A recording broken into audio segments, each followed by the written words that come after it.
Alrighty, what's up, motherfuckers and scumbags? You know who you are. And my peeps, how's it going, you sexy bitches? Peter fucking Joseph here for video number 2 on your 2 for Wednesday. Once again, right here on the Peter fucking Joseph YouTube wrestling channel, youtube.com/Peter Joseph. Thank you for watching. Make sure you like the video and subscribe right now to this very channel. Still at the cusp of 500 subs. Nice round number. So please hit that subscribe button down below on this channel and show my other channels your love and support. All those channels are down there. You know where they fucking are. If you don't, you have problems. But I think you all know where they are. Down in the description box below. And you can leave a comment if you wish, but if you're going to leave stupid comments, you can go fuck yourself and rot in hell, and you're blocked. You don't like that? Too bad. Too bad. And that's pretty much it. Share the video all over the internet. Follow me on social media if you dare. Facebook, Twitter, and Instagram. You gotta be real there. If you're not, you can go fuck yourself there too. And don't forget to tap and slap that fucking bell. I think we all know what to do with it. Smack it around a little bit. Tell it who's boss. And turn on all notifications so you don't miss the next video. Because if you do, you need to get slapped in the face. Because you're SOL. And you know what that means, motherfuckers. Ha ha ha. And that's it. That's all you gotta do. Like, share, subscribe, leave a comment if you wish. And all that good stuff there you all know and love for the last 15 years, or almost 15 years. And if it's your first time watching, well, welcome to the party, pal! We missed you. Actually, we didn't really miss you, but welcome to the party! We got drinks, we got beer, we got a lot. But grab a cold one, sit back, relax, and enjoy the show. And if not, you can pretty much take your drink and go fuck yourself. Not with the drink, but just go fuck yourself. And, that's pretty much it. You don't like it? Get out of here. But if you do, stick around. Stick that thumb straight up the woo-ha.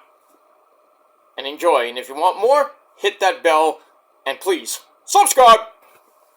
Like I said, we're almost at 500 subs on this channel and my rant channel. Getting not there yet, but we're about 32 away from 500 there on the rant channel, a legendary fucking rant channel. Because there's no other channel that's more legendary than that, but that's just my opinion, but it is what it is. So, you don't have to subscribe. If you want to subscribe, do it. I'm not forcing you to, I'm not begging. If you want to subscribe, do it.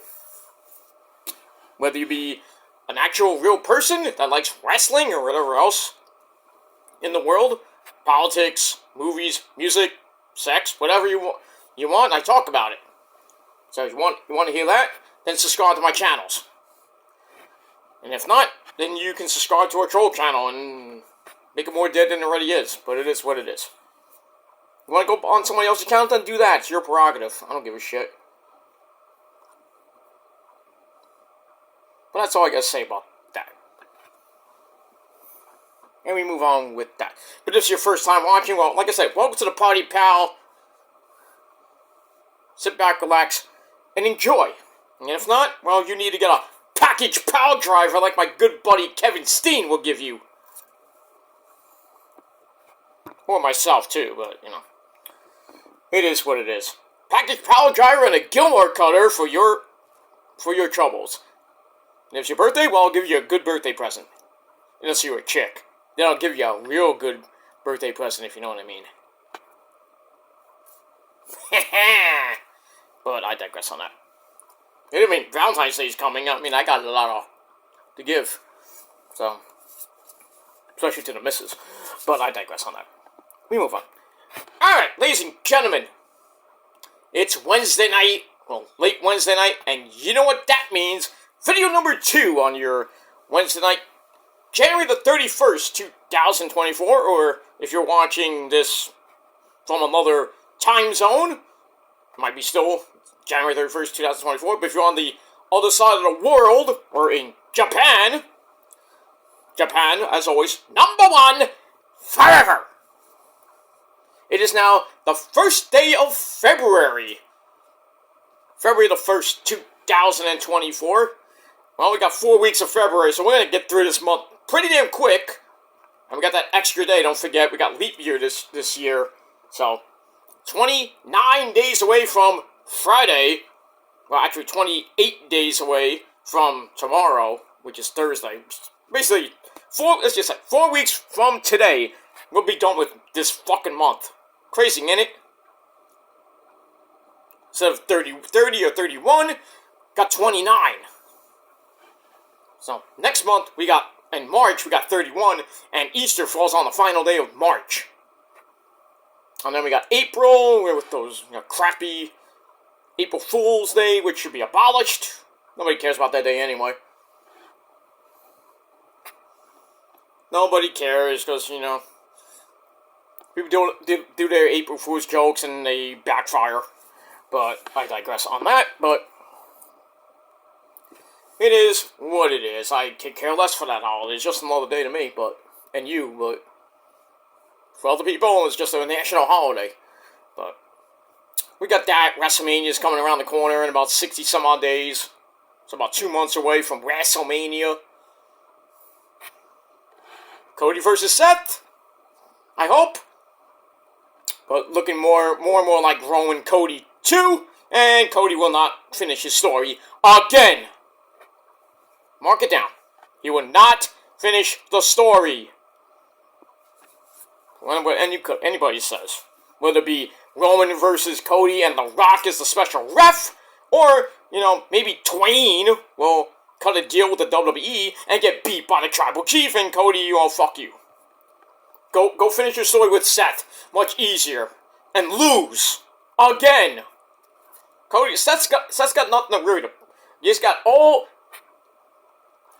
the proof that he needs to win. He has to beat Cody. He's lost to him 3 times. Cody could go the easy route. Say, hey, you know what? Yeah, I beat him. I beat you 3 times. I got nothing to prove. I need to finish my story. And Seth can just keep prodding him and prodding him and prodding him. And then everybody in the elimination game's like, hey, what about me? That's why you call it a triple threat. I know there shouldn't be a triple threat there. People saying Drew versus Seth. Can we say that already? I don't want to see Seth and Drew at Mania, and Drew's gonna lose again, and then go to AEW or TNA.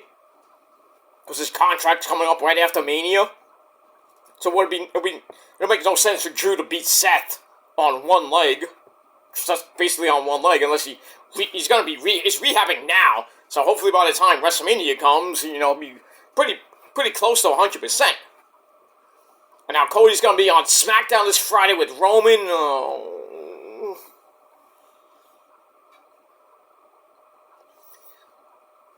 If Roman needs to say one thing to Cody, it's beat you before, I'll smash, stack, pin you again. You are not finishing your story. End of it. It's like, I will make sure you do not finish your story. Like I did last year. I'll make sure this time that you don't finish your story. And then Cody's like, oh yeah, alright. And then we get like a month build for Cody and Roman. No, I don't want that. I don't want that shit. I'd rather have Cody and Seth versus Drew. Whoever wins the chamber, which should be Drew, and I don't know, people want Walter versus Cody. Not Walter versus Cody. Walter versus Seth Rollins. Yeah, I do too. Are we gonna get it? Probably not, because I think the IC title will be defended at Mania. Probably in a ladder match. But I mean, if not, then who faces him? I think Walter should be in the Elimination Chamber and win. Then faces Seth. Then you got Seth, Cody, and Walter. If The Rock can somehow form a deal, whether it be a match or he's the special enforcer or special ref. And you know he's not gonna freaking turn on the Tribal Chief. And if he does, you know that's gonna happen at WrestleMania 41. Smash, stack, pin, doesn't even need a title. We don't even need a title at this WrestleMania if it happens. They don't need a title. But the only title that should be on the line is the title of the Tribal Chief. That's it. It doesn't need the Universal title. It doesn't need it. Does Rock really need it? No, because he's going to lose it at Payback. He's going to be a transitional champion, or win it, and then drop it right after that. Like, oh, I can't fight. I got the UFL to worry about. That's going to suck. So just do the match. Roman smashes him. You don't need Solo and Jimmy Uso, around. Just leave him out of it. Just leave Jimmy and Solo in the back. Let Roman do it by himself, which he should be doing if it's Cody versus Roman. Just leave Solo and Jimmy out of it. Cody can hit five fucking Cody cutters. He can hit 5 freaking crossroads, and Roman will still kick out at 2. You're gonna have to really, incapacitate Roman to beat the guy. Or Cody gets help from, Randy Orton or whoever, Eli Drake. Well, maybe not Eli, per se, but an AJ. Most likely Randy. But what happened to you? What happened to Randy and Eli and AJ at the Rumble this past weekend? Oh yeah, that's right. Smash, stack, pinned. And everybody thinks Cody is the guy, man. Triple H thinks Cody is the guy.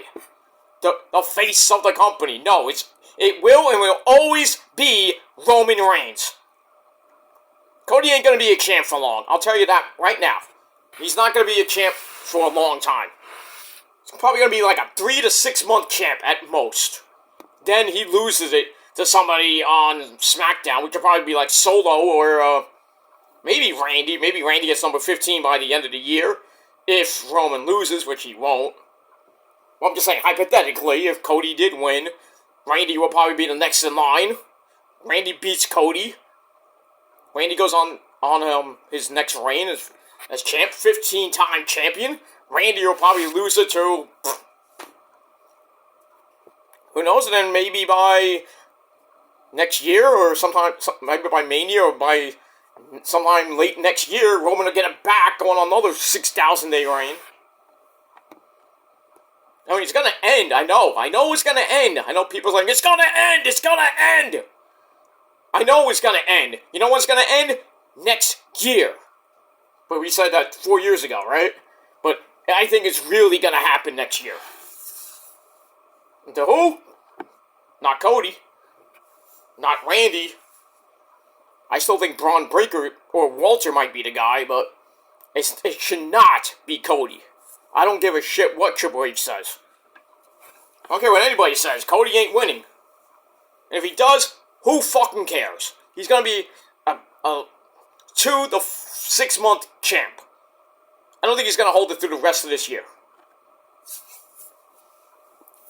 I really don't think it's gonna be him. It's gonna be Randy Orton probably by the end of the year. Or Roman, but most likely it will be Roman. Because if you really want to do Rock Roman, you have to do it now.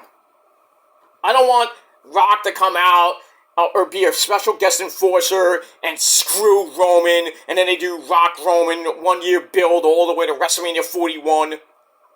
No, I don't want to do that shit like Rock Cena did at WrestleMania 29, 28 and 29.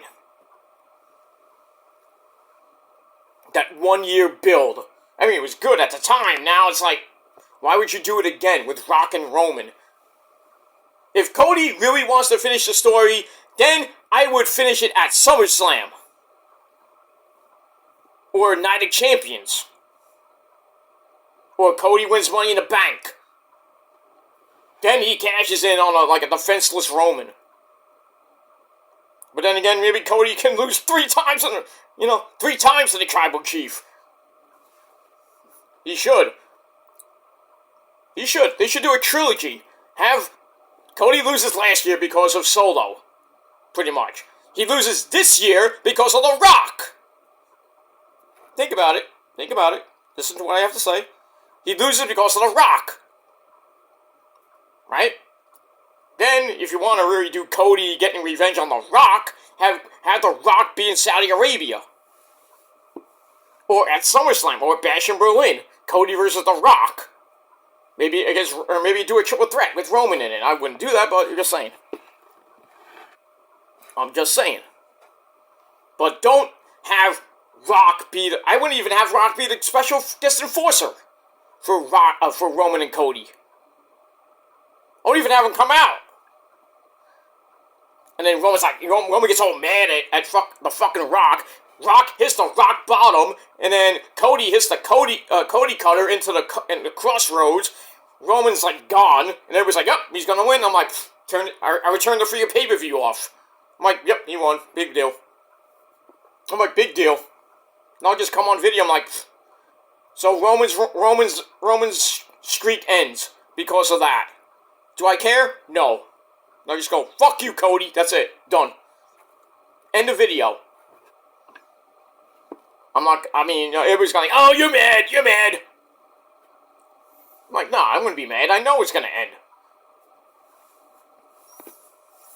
I just don't think it should end to Cody at Mania. I think it should end at the Rumble next year. Maybe Rock cost Roman the title at the Royal Rumble. Then you can do Roman and Rock without the title.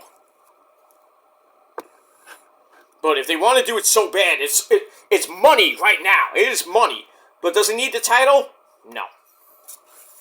And you can't really do a non-title match at Mania, of all things. Mania, a non-title match. Or even just for the title of Tribal Chief. It's not even a title. Rock wins and he gets the stupid beads, you know? He gets that necklace that Roman wears. Like Tribal Combat with Jey Uso. But that was actually for the thing and the belt. They could do something like that, but I doubt it. But I guess we'll see what happens Friday night. But pretty much we're leaning towards reality and Cody Roman 2. And how does The Rock fit into that? I don't know. Will it be guest enforcer? They actually do the match. And Cody's like, Rock's like, well, fuck you, Cody. I'm facing the head of the table. I want to be the head of the table. You're not going to finish your story. And if you want to, go face Seth Rollins. And then everybody's like, well, what about me at the Chamber? Well, who cares about you?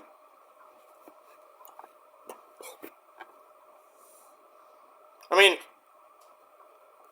has there been triple threats at Mania? Yes. Why can't we have another one for the world title? Cody, Seth, Drew. Everybody's gonna get mad. It should be one-on-one, Cody versus Seth. Yeah, but what about the Chamber?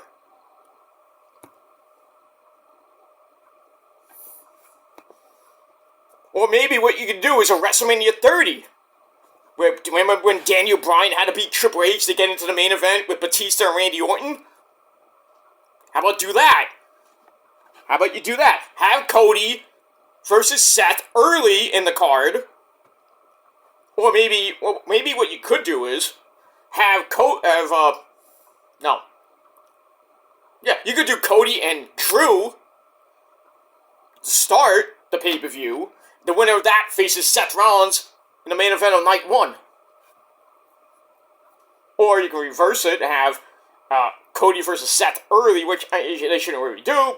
But then the winner of that goes to the championship match. I think they should do that. Do a WrestleMania 30. So that way you fit in Cody in the championship match, which he earned. And then you have Drew McIntyre or Sami Zayn or whoever wins the Chamber match. Instead of doing a triple threat match, you have 2 matches for the title.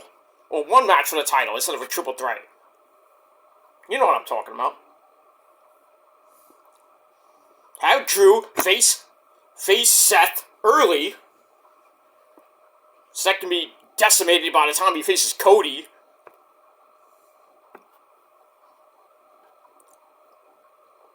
Or they do something weird, you know? Like Drew versus Walter, Drew versus Randy, Drew versus Sammy. The winner of that gets Seth.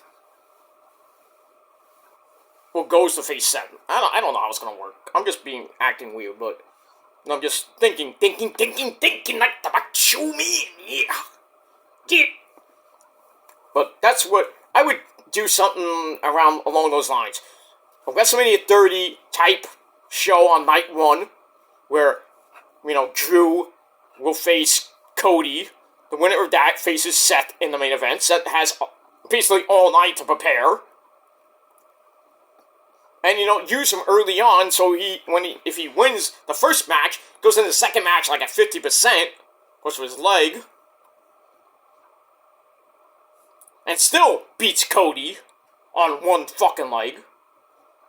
Then you worry about Poppy Priest cashing in, so you have like 3 title matches, well, really 2, think about it, but I don't know. That's what I would do instead of, a triple threat.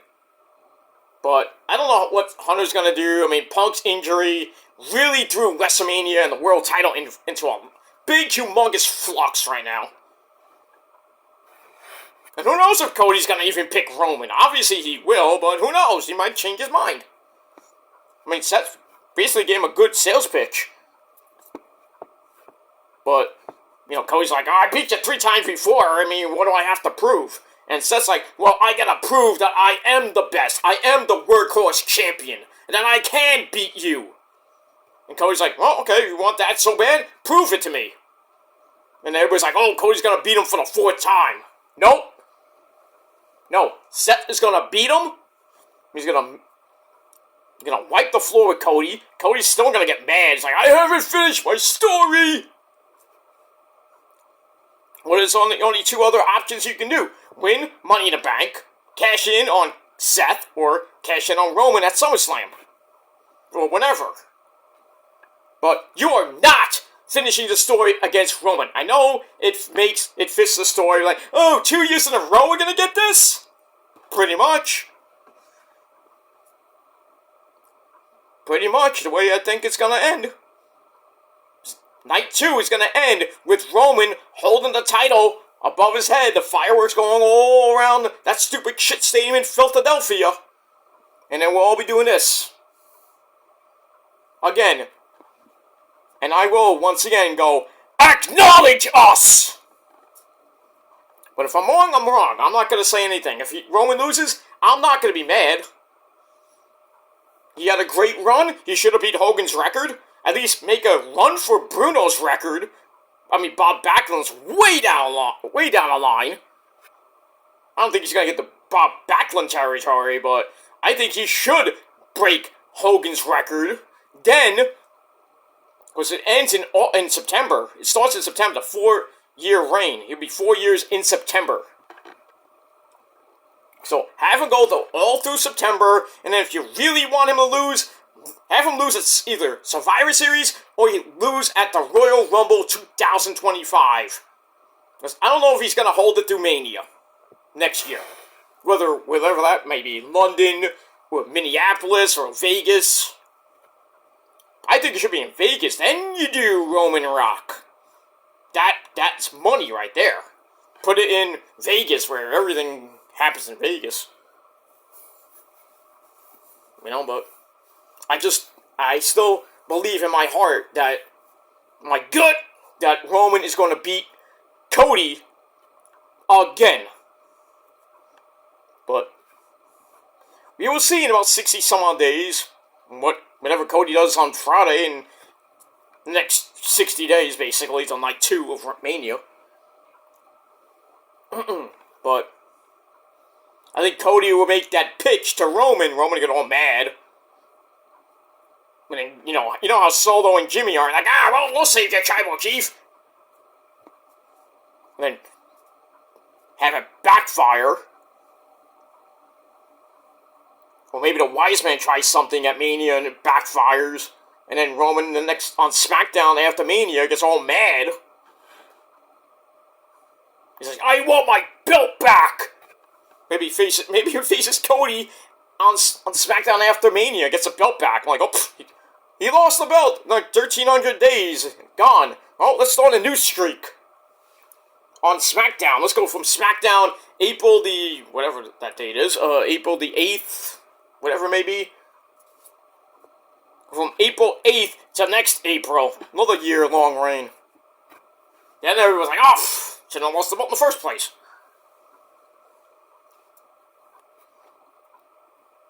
But, I mean, it is what it is. I know a lot of people are gonna, even if I tell you guys what you guys think, you guys say, oh, it's Cody and Roman. Cody and Roman. I mean, you're entitled to your opinion, but I still think it should be Cody and Seth. And then you have Drew in either in an opening match or triple threat, which, I mean, I don't mind it, but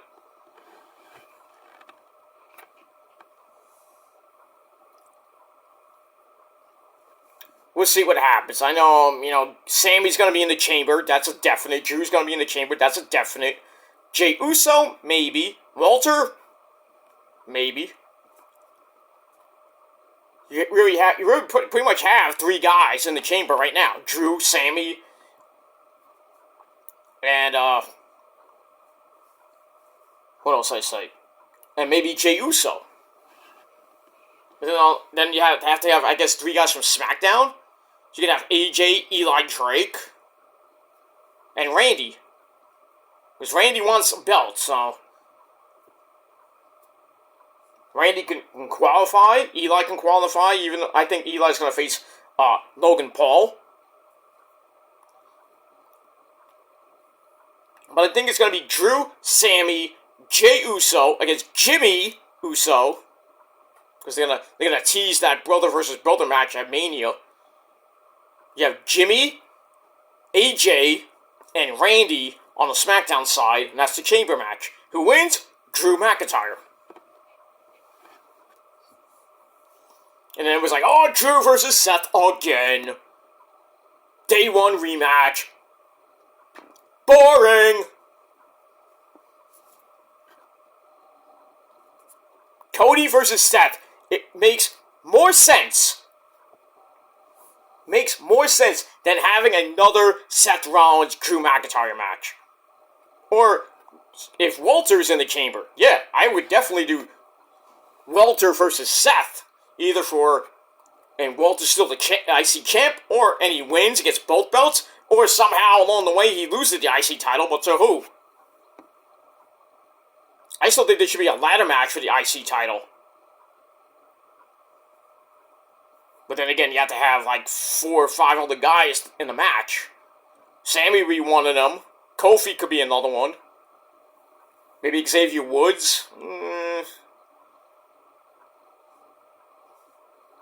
Those are the 3 guys there. Walter defending, Kofi, and... Well, maybe you put Chad Gable in there. Then you gotta have maybe 3 other guys from Raw, or you put 3 guys from SmackDown. Who? I don't know. Put Bronson Reed in that ladder match. Put Jey Uso in that ladder match, unless he does the match with Jimmy. But, I mean, if you want to do Walter versus Seth, I would maybe do it a little bit later. Maybe you had... Maybe Payback, or maybe, Walter holds the belt all the way to Bash in Berlin. Make him the champion at Bash in Berlin, pretty much in his hometown, even though he's Austrian. I mean, there's so many things you can do with the World Heavyweight title. And then with Roman, if you have Roman versus The Rock, then Roman wins, what do you do next? Who would be the next challenger for Roman? You want to run back with Randy? Make it one-on-one with Randy at Payback? Or Money in the Bank or Night of Champions, which will be in Saudi Arabia? Or you can run Cody again, but... I mean, that's major money if you do Roman and Cody at Night of Champions in Saudi Arabia. Have Cody win in Saudi Arabia. Then you have like, oh, he couldn't beat him in the United States.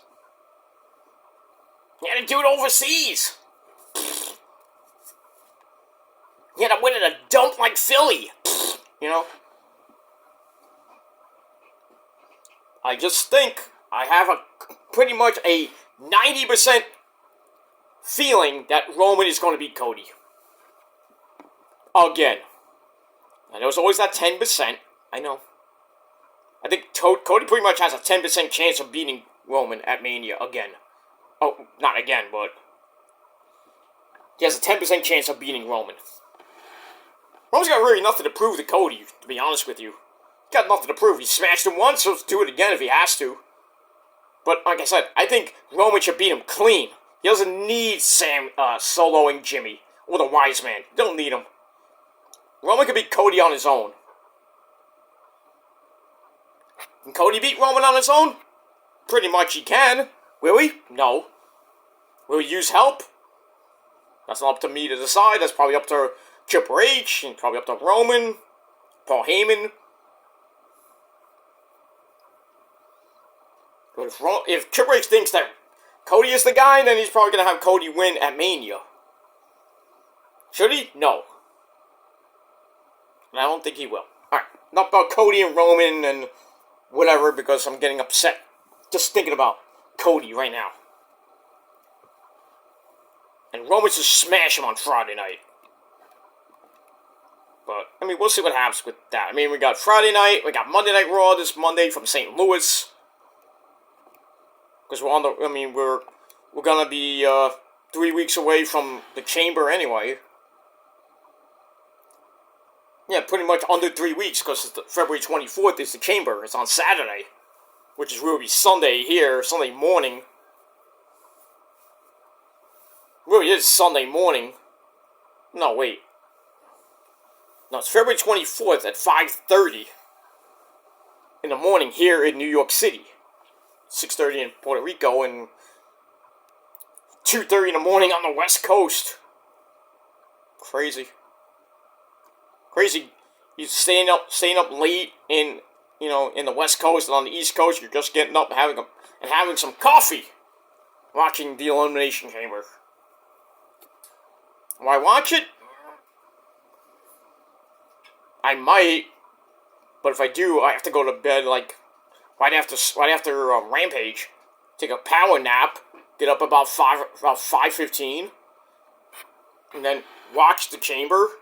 I don't know if Issa's doing a watch along. Probably not. I doubt it. I mean, 6:30 there. She might be getting up and having some coffee. If she stays up and watches the G1, she'll probably be watching the Chamber match. The Chamber pay-per-view at 6:30 in the morning Puerto Rico time. But in my neck of the woods, in New York, it's 5:30. And it's probably going to go from 5:30 or 6 o'clock in the morning to about 9, 10 o'clock in the morning. So I can have coffee, I can get some breakfast, or have some breakfast. And then right after the pay-per-view's done, go take a long as fuck nap. And then get up sometime in the afternoon, have some lunch, and then get ready for Collision. That's that. Alright, not about that. I waited for 33 minutes. Alright, well, I hope you had a great Wednesday, everybody. And I hope you have a great weekend coming up this weekend. The unofficial first weekend of February.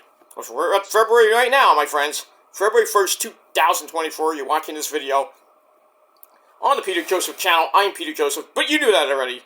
I am a content creator talking about the wonderful world of professional wrestling, or whatever the fuck I want to talk about. If you like it, good. You don't, get out of here. Simple as that. Alright, check out my NXT review right before this video. Link will be down below in the description box, and that's it. Alright, let me finish this up because I'm getting tired, and I got work tomorrow, and I got other things to do.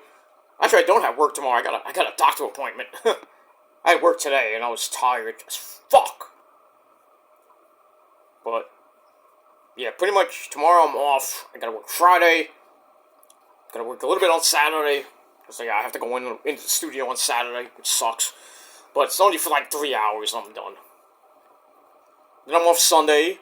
And I go in. I got next week. I pretty have a short week next week.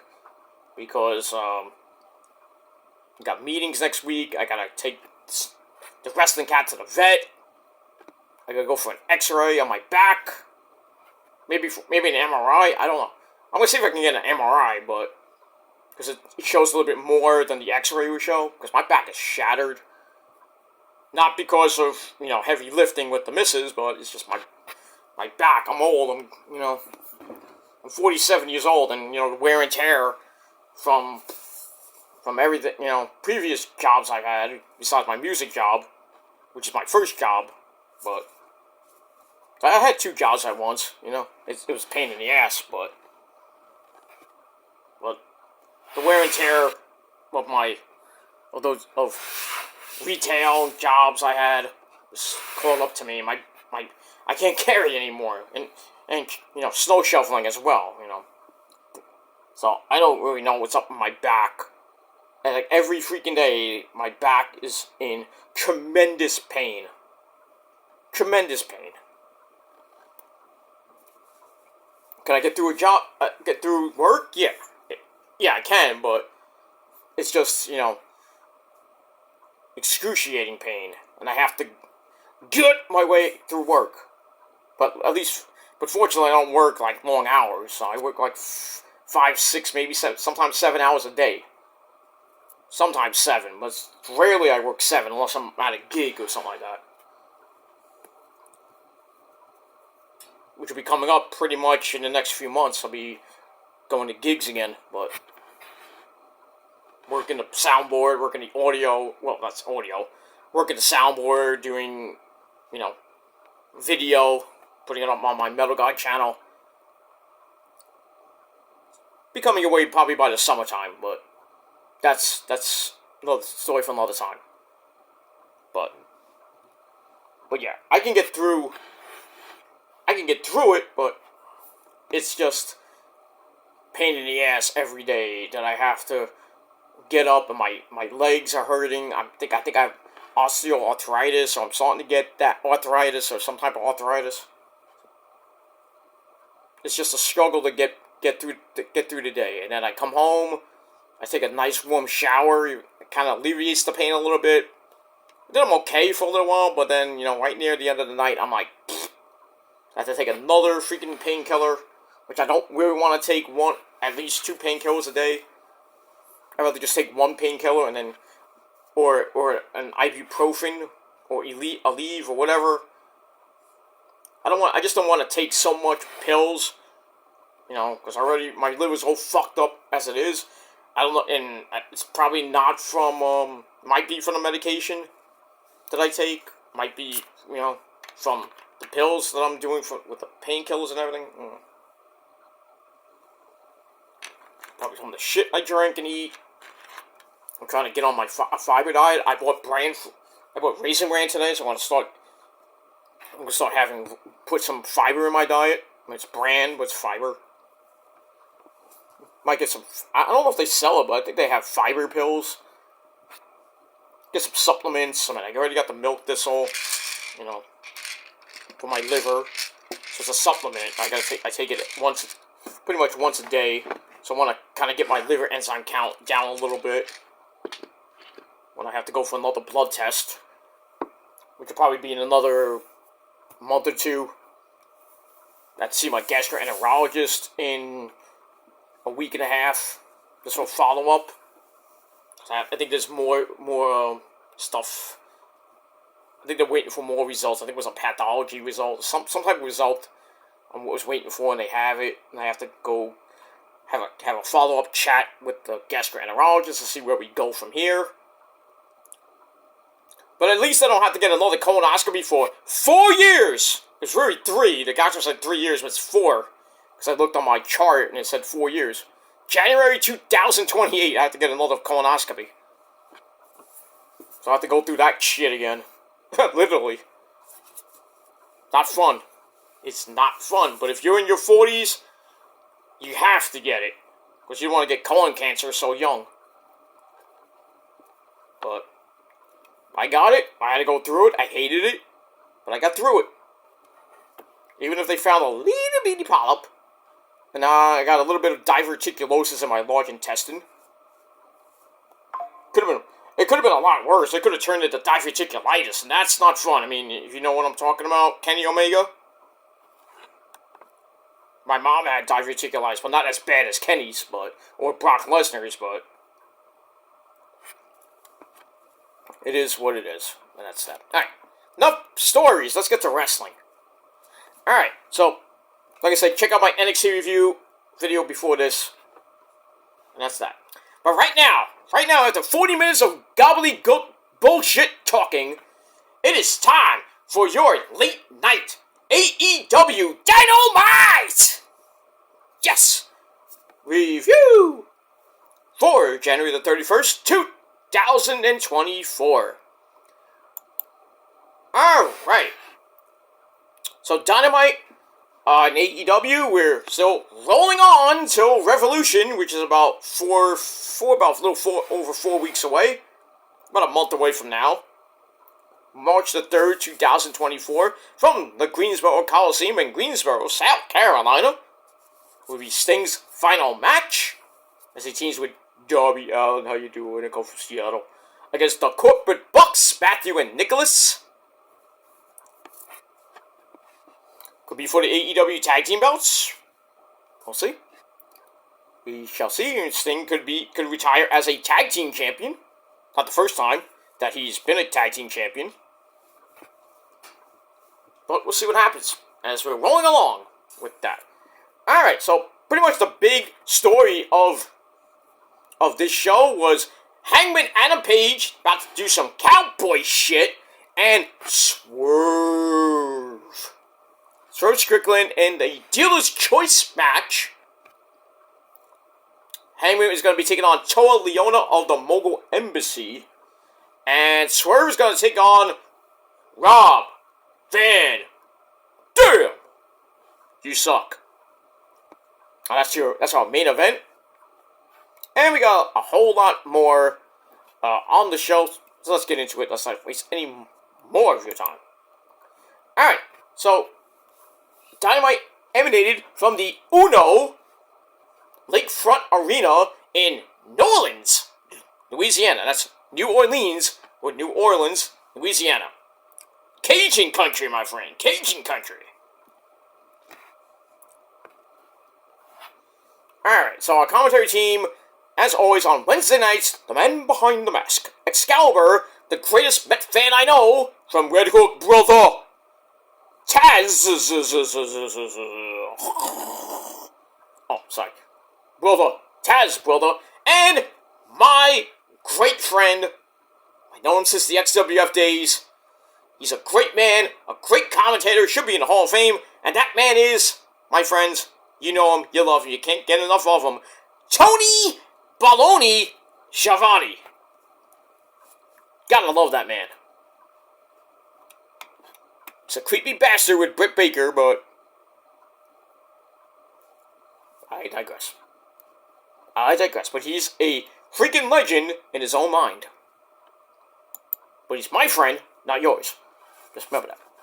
Anyway, so we got that. So it should be a good show. Alright, so we start off with the opening sequence. We got the fire, the pyro. We are live from New Orleans, Louisiana. And we have some special guests in the audience. We have some of the CMLL stars. Mystico, Ichiro, how you say his name, Ichihiro, Mascara Dorada, some other guy I couldn't even recognize. But they're going to be on Rampage this Friday night. Ichiro is going to be taking on Bryan Danielson. Yes! That should be pretty interesting. On Friday night, on Collision I said, not Rampage. I meant Collision. So that's going to be pretty damn good, but the rest of them are going to be on Rampage. And then next week, they're going to be on against the Blackpool Cup Club of Moxley, Claudio, and Danielson again. Hey, what happened to Wheeler Yuta? Oh, that's right, nobody cares. I haven't seen Wheeler Yuta in a long time, that's good. He's still a pure champion, but he hardly defends the belt, so I could even give it to him. He's sitting at home, pretty much taking a Wheeler Yuta. He's taking his own shit. Not in that kind of way, but you know what I mean. Because when you see Wheeler Yuta, I mean, you want to go take a number 2. That's what Wheeler Yuta is. He's the grizzling shits. He's the number 2, basically. He sucks. Wheeler Yuta's the type of guy that thinks a colonoscopy... Nah, I don't even know. I can't make a joke about that on a colonoscopy. No, I got it. Wheeler Yuta is the type of guy that thinks a colonoscopy is an actual test in school. It's an English test, right there, Wheeler Yuta? Yeah, I took a colonoscopy today in school. How'd you do? I don't know, I failed. How'd you fail? They told me I had to go to the hospital. Dumbass! Smack, the teacher smack him around. That's how dumb Wheeler Yuta is. He thinks a colonoscopy is an English test in school. All about semicolons. I don't know. Wheeler Yuta's stupid. He sucks so bad. But anyway. Alright. So we got the CMLL stars in the crowd for our first match of the night. Jon Moxley! They want the righty! The vile thing! Right, Tony Khan? You want the righty? Yvonne? Who? Who did you say who? You want Vaughn? Rick Vaughn? What's so good about Rick Vaughn? He's due. Obviously. Vaughn, I only got one thing to say to you. Wheeler Yuta sucks! Strike that motherfucker out! That's that. Alright, so we had Moxley taking on Jeff Hardy, dude! Yeah! Gonna render you obsolete!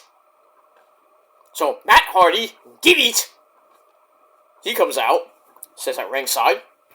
Alright, so, I thought it was a pretty damn good match. First time ever. I don't know how they never did this in WWE when both guys were there. How does that work? When Moxley was the Intercontinental Champion, where was Jeff Hardy in all this? Oh, that's right, he was in TNA. And yeah, I did pick my nose, I don't give a shit. But I digress. I have allergies, I'm sorry. I don't have my hanky with me right now. Somewhere. My hanky's somewhere. I don't know. Hey, Dorito, you have it? I don't have it, S.A. I see this. You saw the CMLL stars in the crowd? They're your friends, right? Oh, yes, they are my amigos, S.A. Pero. Yeah, Mystico and Mascara Dorada and Ichiro and Blue Demon Jr. or whoever was in the crowd. They're pretty good. I know, but they're not as great as me, S.A. Pero. Yeah, you know who's better than you? Osito. Ah! Okay. He fears Osito. If you don't know who Osito is, you suck. See, he's a good friend of mine. This is my area, too. Not my area, but... former No Limits champion. He's on the injured list right now. Sucks! But he should be back soon. And that's pretty much it. Big ups to Osito. Osito, the Puerto Rican man. Osito. Anyway. But yeah. El Dorito does not like that guy. But. And I would, he wants to meet Osito. I don't know why. I was like, why would you even want to meet him? You're scared of him. He wants to see him. It looks like him, too. No, he doesn't, actually. Ese pedo! Cabrón! Pendejo! That's what Wheeler Yuta is. A freaking pendejo, cabrón. Puto. Alright. So, like I said, Jeff Hardy and Moxley, first time ever. But this was good. They cooked. So good. So it's also with Moxley. So like Fast and Furious, they go right to the floor. Moxley tries to rip off Jeff Hardy's earring. Ow! puts his finger in his ear and kind of like, yeah. I'm like, yeah. I just ate. I mean, don't do this to me again, like Randy Orton sticking the freaking screwdriver in his ear and, you know, puking. I mean, legit, I puked when that happened at Hell in a Cell a few years ago. That was nasty. He almost did it again when Hardy came back to WWE and fought Randy. Oh, I was like, not again. I had to say it a third time. Ugh. Ugh. That sick. Anyway, Jeff gets out of that somehow, chokes away a bit at Moxley. Moxley gets right back inside, and then he goes back to the outside, hits a suicide dive. We go in, and a big-time King Kong Lariato by Mox drops Jeff Hardy. And then Moxley ties up the legs with a head scissors at the same time. How did that happen? I don't know. It's crazy. But somehow that gets broken up. Jeff gets sent into the corner. They go back to the floor. No blood this time from Moxley. He doesn't bleed. Sorry. Moxley, then, you know, he gets thrown over the barricade in front of the CMLL guys. And then he starts shoving them. I think, like, Mystico or, you know, Sin Cara was, like, freaking pushing them around. And then, Hardy goes right after him, kind of saves them. But then he gets dropped again on the floor. We go to picture-in-picture, we come back. Moxley tears at the earlobe again. Nasty. Like, Jeff knocks him off the top rope. Then he hits does the hits, the leg drop between the legs, basement drop kick for a near fall. Moxley comes back with the piston, you know, the hammer and anvil and blows to the neck.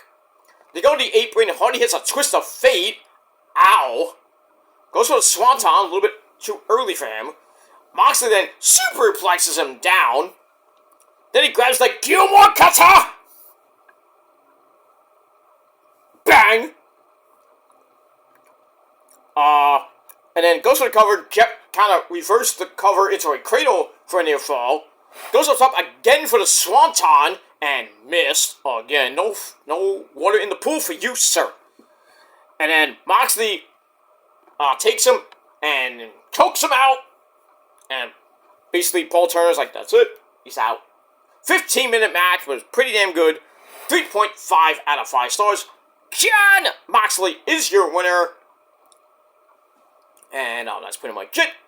And the ranking came out today. He's not even number 1. Swerve is number 1. Adam Page is number 2.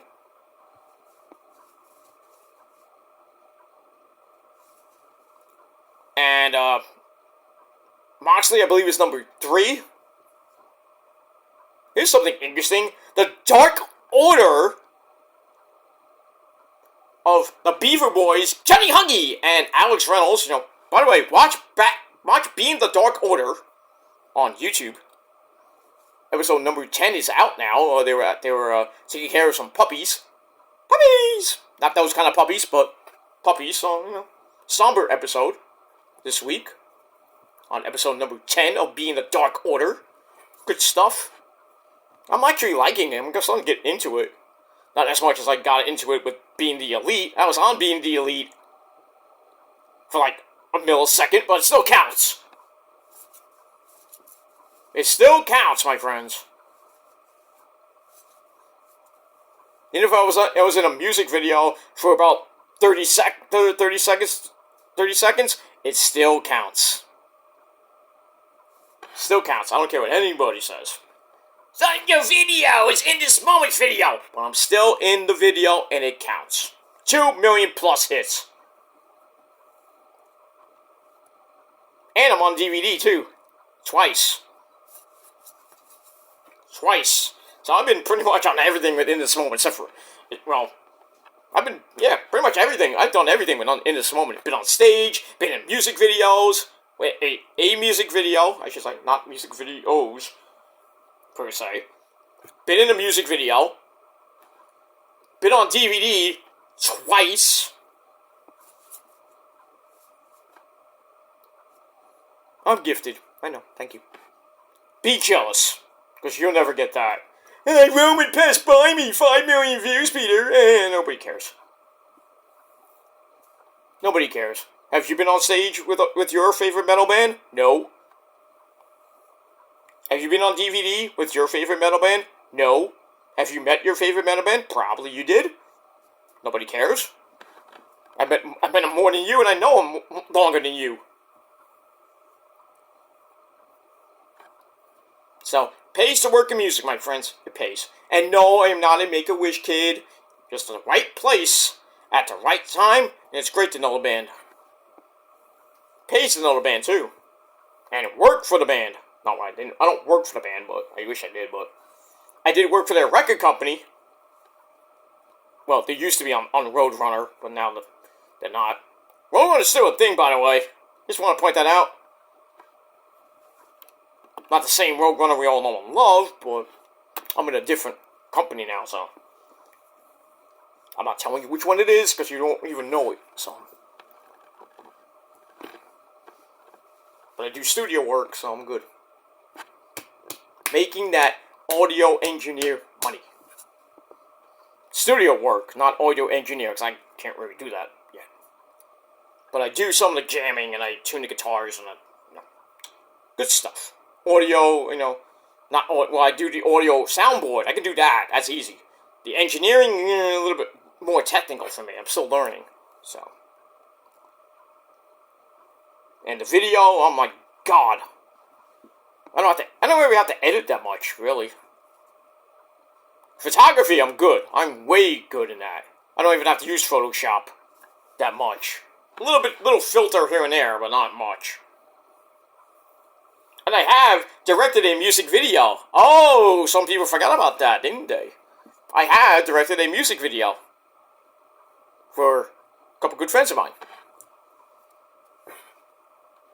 I can't find the video anymore because it's gone, pretty much. I don't even have the original content. But I did direct a music video, but it's sadly not up anymore. I don't even know where it is, to be honest with you. Not on the band's website either. Or their YouTube page. Not there anymore. I don't know why. But I have directed it, so will I do it again? If I get asked, yeah, I'll do it. I'll do it. I do a pretty damn good job, too. So, I could be the next, Wayne Isaac doing a Metallica video. Or, Dr. Feelgood. Remember, he was the director for Dr. Feelgood, and he was the director for, Enter Sandman. So. I'm not, on his level, but, I could do something, almost remotely close. Not even remotely close. But, there's some pictures on my social media pages that are so fucking good when I go to the concerts and I take the pictures and everything. I have pictures of freaking Maria Brink that are just amazing. Not great level the way other people have done it, but the one I took, I actually showed Maria that at a show. She's like, oh my god! She loved it, and I sent it to her too. I showed it to her, and she's like, can you send it to me after the show? I'm like, sure. Whatever you want, babe, come on. You're my sister, man, come on. Not my metal sister, my metal sister. So, I tell you, I'm way better than you, and you know it. That's why. Because you can't do the things I can do. You're not knowledgeable in wrestling. You're not knowledgeable in music. Oh, why don't you debate us? I don't have to do shit to prove how good I am in music and how good I am in wrestling knowledge and trivia. I don't need to prove anything to you. Oh, you debate us, I might lose. I'm like, who cares? I'm better than you. I'm like, no. I don't have to debate you 1-on-1, 6-on-1, 10-on-1. I don't have to do that shit. I'm not getting gang raped without lube. Not gonna do it. So I know how these things work. And they get recorded. I know how it is. You know who you are, Zach. But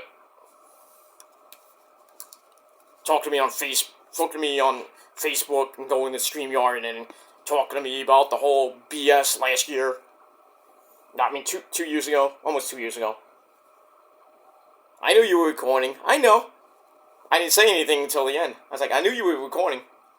After we finished, I hit him up on Facebook. Like, I knew you were recording me. Thank you.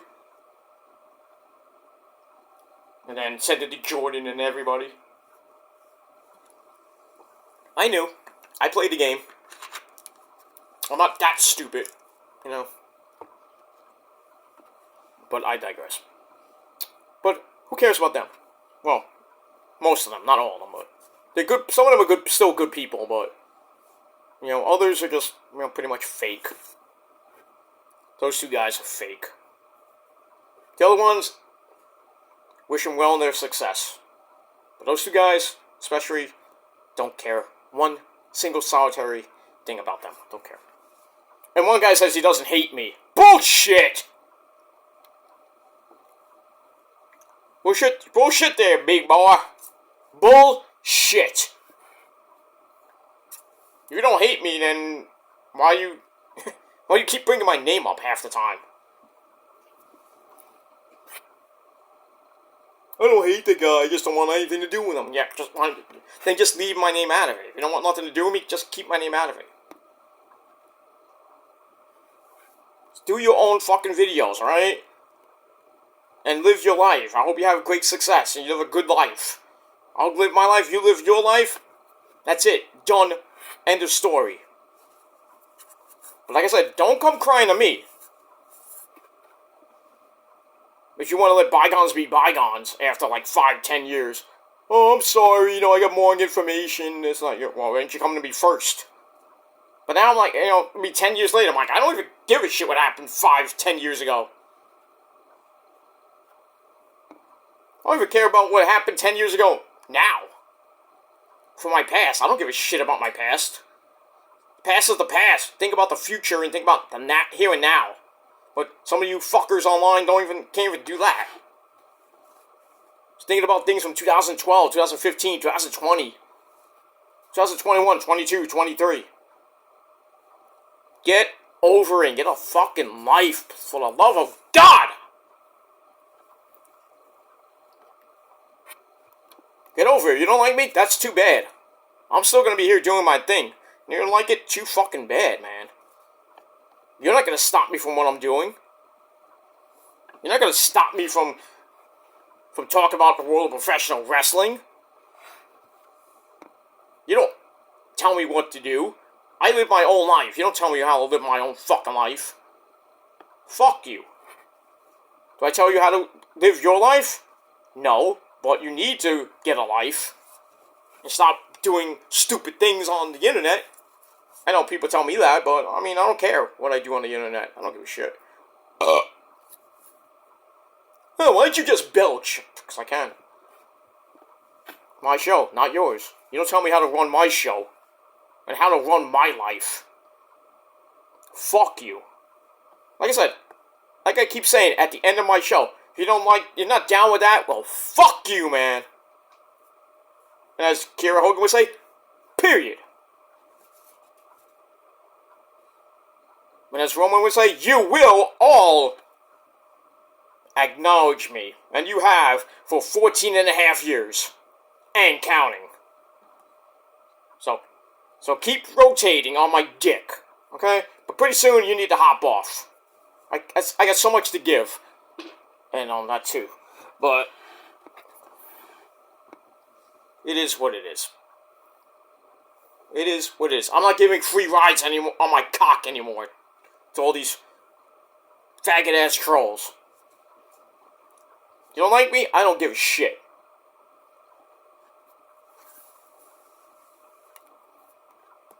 I don't give a shit. Say all the shit you want about me. But making up fake fucking false accusations about me. I'm stalking Issa. I'm doing this and that. I'm not stalking nobody. You're just jealous because I'm friends with her. That's it. That's all it is. Pure jealousy.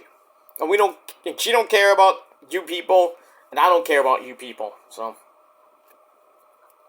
keep doing this. Flapping your vaginas. That's all you are. Fucking pussies. That's it. Alright, move on.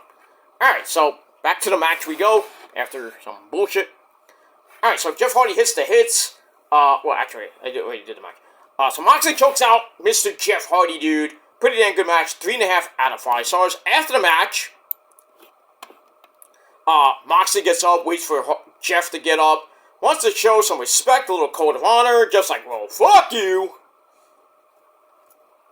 So he leaves, and as he leaves, the CMLL guys run in, and a 4-on-1 beat down on Moxley. I'm like, what the fuck was Danielson and Claudio and Wheeler Yuta? I'm like, what the fuck?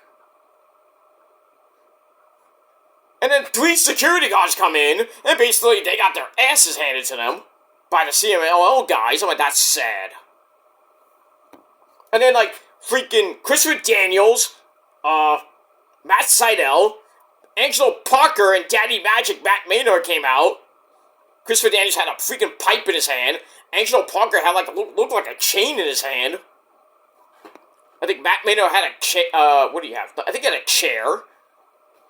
I'm like, what the hell? You get mid-carders to come out to save Moxley from a bunch of Mexican wrestlers? Really? Where the fuck was Claudio? Where the hell was Wheeler Yuta? I mean, I don't like the guy, but where was he? Where was Danielson? They should have came out and saved Moxley, not a bunch of fucking mid-carders. I hate saying that about Daddy Magic and Angelo Parker, but come on. And a guy like Christopher Daniels was basically, a backstage guy now. Occasionally he wrestles in Ring of Honor, but Matt Sydal is on Ring of Honor. Why was he even there? But why mid-card you're saving Jon Moxley? That makes no sense to me. Well, I mean, Claudio and Bryan Danielson couldn't make the trip to New Orleans? I know Danielson's going to be on Collision. I know that, but I still don't. I don't get it. I don't get it. But now next week is going to be Claudio, Bryan Danielson, and Moxley taking on 3 of the CMLL Luchadors.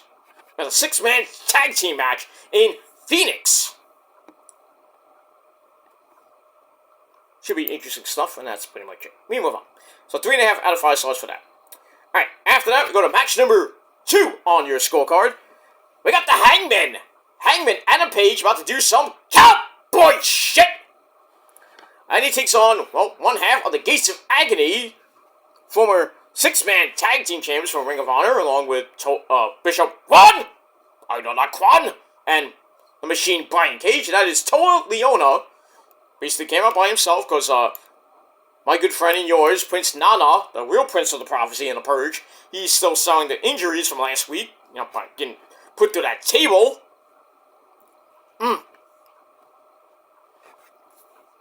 It is what it is, so no dancing tonight, which sucked. But everyone in the crowd and at home were dancing. But no, not even Swerve was coming out dancing. And he doesn't have to dance, but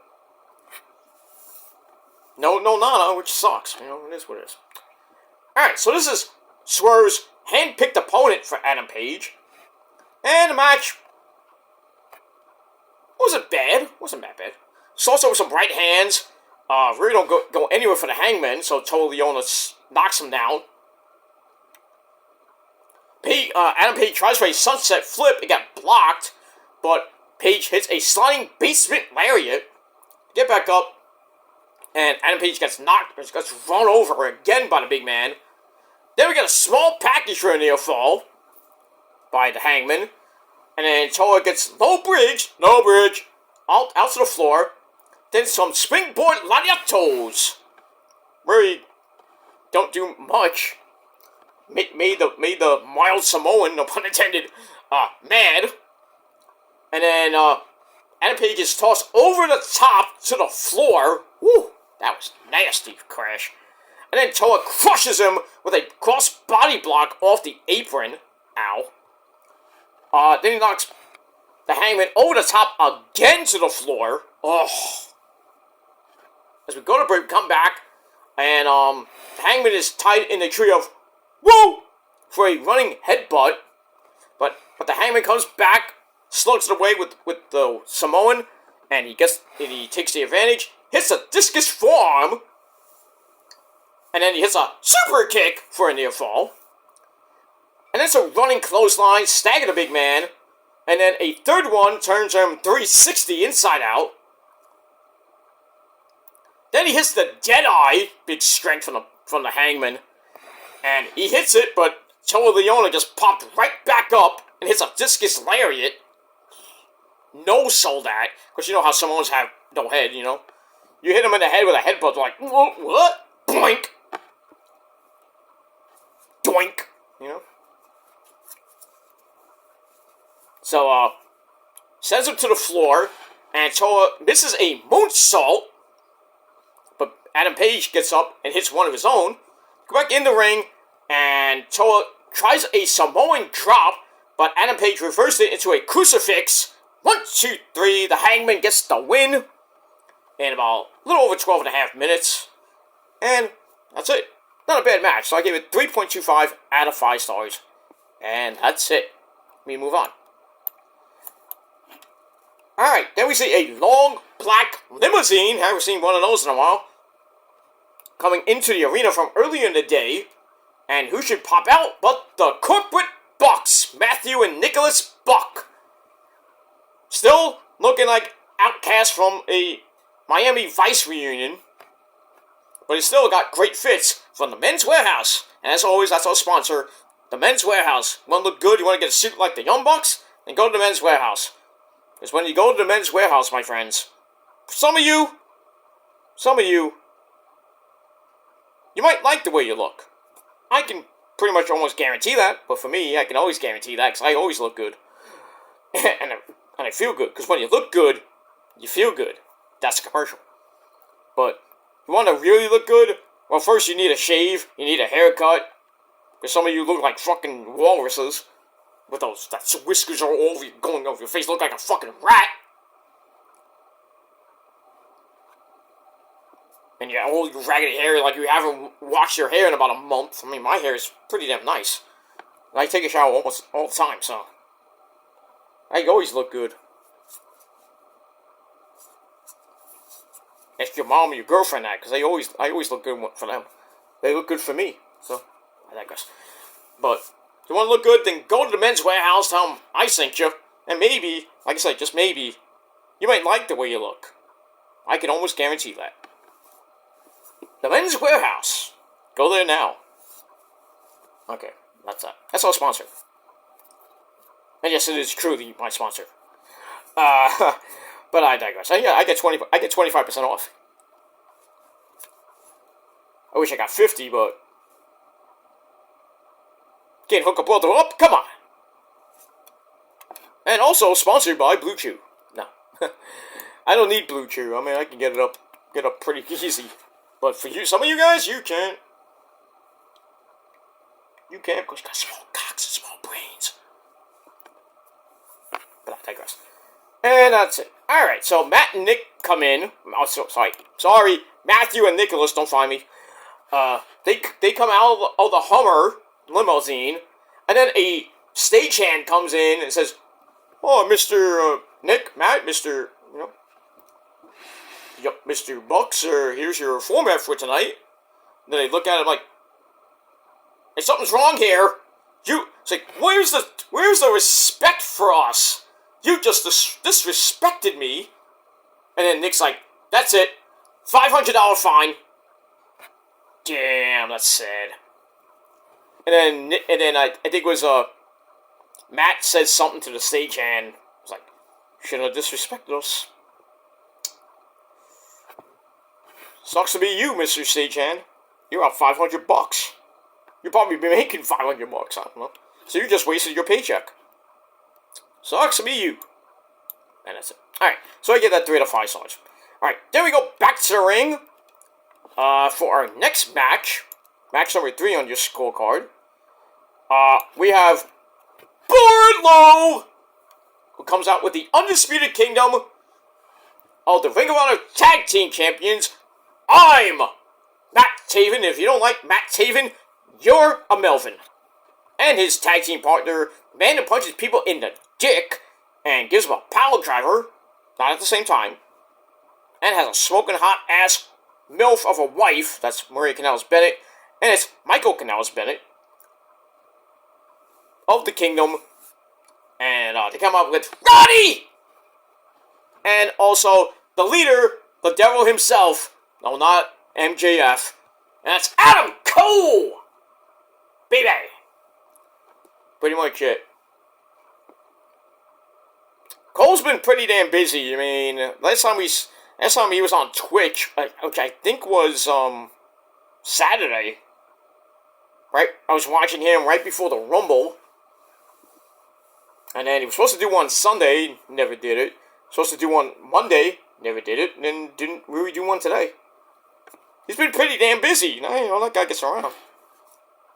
But hopefully be doing one tomorrow, but I won't even be around to watch it. So I might see it Friday, but whenever Adam Cole's on, I usually try to watch it. Him playing Final Fantasy 16, trying to finish it before Final Fantasy 7 Rebirth comes out in pretty much a month from now. Actually, 4 weeks from today it comes out. February the 29th is the launch of Final Fantasy 7 Rebirth, which is basically Disc 2 of Final Fantasy 7, with a little bit more added stuff, but it looks good! Woo! I can't wait to play that fucking shit! I already downloaded it, so. Game hasn't come out, and I already have it, so. Not the demo. The actual game. I just haven't, I have it, I just haven't finished downloading it. It takes a long time. But I have it. I will be playing it. On and off. I got other games to play too, you know what I mean? I already finished Final Fantasy 16. It's finished. What the fuck? And you thought Titan early in the game was tough? Oh, you got a long way to go after that. Oh. Some of the bosses in that game. I mean, they're a little bit easy if you do the monster quest and all the hunts and stuff. Because you want to get 100% completion and all the trophies, or at least most of them. I got most of the trophies. And I did pretty much all the hunts. Still got a little bit end game to do, but post game stuff like that. But replay it and then do all the things again, and try to get better trophies like a silver trophy or the ultra rare trophies, which are hard to get. I said hard, but yeah, Final Fantasy 7, Final Fantasy 16 is epic. Fucking epic, man. I love Final Fantasy. I can't get enough of it. I have to go back and I go back and even play Final Fantasy 7, the original, and 8. That got remastered. Which, same freaking thing. Should have been remade. Remastered is basically the same fucking game, just with better graphics. It was on PS1, now it's on PS4. You can also play Final Fantasy 9, which is... Oh, man. That is a game that should be remade. Did they ever remake... I mean, they remade 7. They should have remade 8. They should. Are they gonna do it? Mm-hmm. They really should remake 9. But update it. You can remake it, but update it. Update the graphics. Because it was on PS2. We're near the end of the PS2 series era. And then Final Fantasy X, which I think was on PS2, near the end of that series too. And then 12, I think was on 12 was on PS2. 13 was on PS3, the first one. 13-1, 13-2, Lightning's Revenge, which is basically 13-3, Dirge of Cerberus. I mean, all the prequels and ridiculous things that came out of Final Fantasy 13. Crisis Core, little side Final Fantasy 13 games, basically. Came out of that, and then 15 was on the PS4. Final Fantasy 7, the first one, was on PS4. I still don't understand why 16 was on 5, we should have been on 4. It should have been made for 4 and 5. And then Rebirth is on PlayStation 5 now, it should be on 4. But thankfully I got a PS5, finally. Got it a couple months ago, actually, for my birthday. So, why don't you show it? No, I don't have to. That means you don't have it. Are you here? I have to show you shit. So, suck it hard, rotate, and take it with a grain of salt. But it is what it is. I actually do have it, I'm not showing it. Plus, it's in another room, so not near my TV because I had the PS4 hooked up to it. PS5's in another room. So with my other TV, my smaller TV, my TV right here is 32 inch, so 32, 33 inch, somewhere around that area. Got it as a gift. I didn't buy it. I got it as a gift from Rosa's side of the family, so.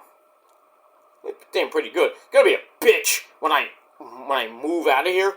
Gonna be a bitch to take it apart because it's it's on like a stand and everything. Like you can move it this way and this way. That's gonna be a bitch to take apart.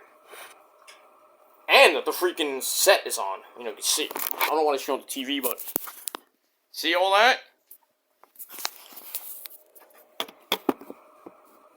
And it's a little bit messy, so it's just me. So. Yeah, so I have my router right over here. Got the TV, so I can look at the TV while I'm watching fucking wrestling. The other TV's in the other room, where Rosa usually watches some stuff. I used to have it in the bedroom, but we took it out. So Rosa wants to watch a late night movie. Either if I'm not doing a video, we watch it on the big TV, or if I'm watching something, she's in the other room with the other TV watching Netflix or whatever she's watching. Not Netflix, on Amazon, because we don't have Netflix anymore. But blah blah blah blah blah blah. All right, Wardlow comes out with the rest of the Undisputed Kingdom and Adam Cole, baby, takes on Commander with Alex Abrahantes, the hype man, at ringside. I don't know why this match even happened. It's like Tony Khan just threw names, took names from a hat. Like, oh, you're fighting this guy, you're fighting that guy, you're fighting that guy. Dumb. This match wasn't even that great, and it lasted way too long. 5.5 minutes. I mean, Wardlow, you couldn't beat him in at least 3 minutes. Did I say 3 minutes? But anyway, Commander got a little bit of offense in. With a drop kick, then a Phoenix Splash almost fucking crushed Wardlow's fucking neck. Like, he hit it, and he landed, like, right on his neck, and the Wardlow's like, ugh, and he still kicked out. And then Wardlow got right back up with a spinning power slam, knee to face out of the corner, and then, like, his leg gave out on the power bomb. He still hit it. 1, 2, 3, gets the win. And then, the Kingdom come in, and they're kind of looking at him, and they might not look right. But he still came in for a beatdown with Roddy, and Matt Taven and Mike Bennett. Adam Cole's on the floor, still on his crutches and his wheelchair, where he couldn't do anything. So he watches Roddy, Wardlow, and the rest of the Kingdom attack Commander, then Orange Cassidy, Trent Beretta, and Rocky Romero, let's say. They come out, and they have a stare down. That's it. So probably get a 6-man tag team match on Rampage or Collision this weekend. That's it. Nothing great. Kind of concerned about Wardlow and his knee, but he went on Twitter and said, a normal man would have a messed up knee by now, but I'm not a normal man. So, looks like he kind of escaped a serious injury, but something to look at. Then we'll see what happens with that. Maybe just put some ice, put some Robitussin on, and he'll be fine. Alright, we got all that. Alright, then we get a sit-down interview with Tony Baloney, and he has Darby Allin, how you doing, guys? I come from Seattle. So emo. And his tag team partner, it's Stink! So they're there with the AEW Tag Team Champions, Big Cass. He's 7 foot tall, and you can't teach that. And also his tag team partner, Absolute Ricky Starks. So they're there, and Tony's like, no violence, please. Keep it, let's show some decorum, please. Or else you're going to be fined and suspended and maybe lose those belts. So anyway, Ricky isn't happy that Sting got his first AEW win over him way back when, like about 2-3 years ago.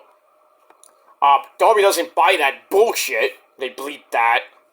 Really now, come on, TNT, GBS, come on. Darby talks about how Ricky is using Sting as a stepping stone, and that's not good, Al. So Ricky cuts a mega promo, like a rebuttal, basically, and it says, I'm not letting Sting get to his retirement match, and then Big Cass wearing a stupid Yankee hat.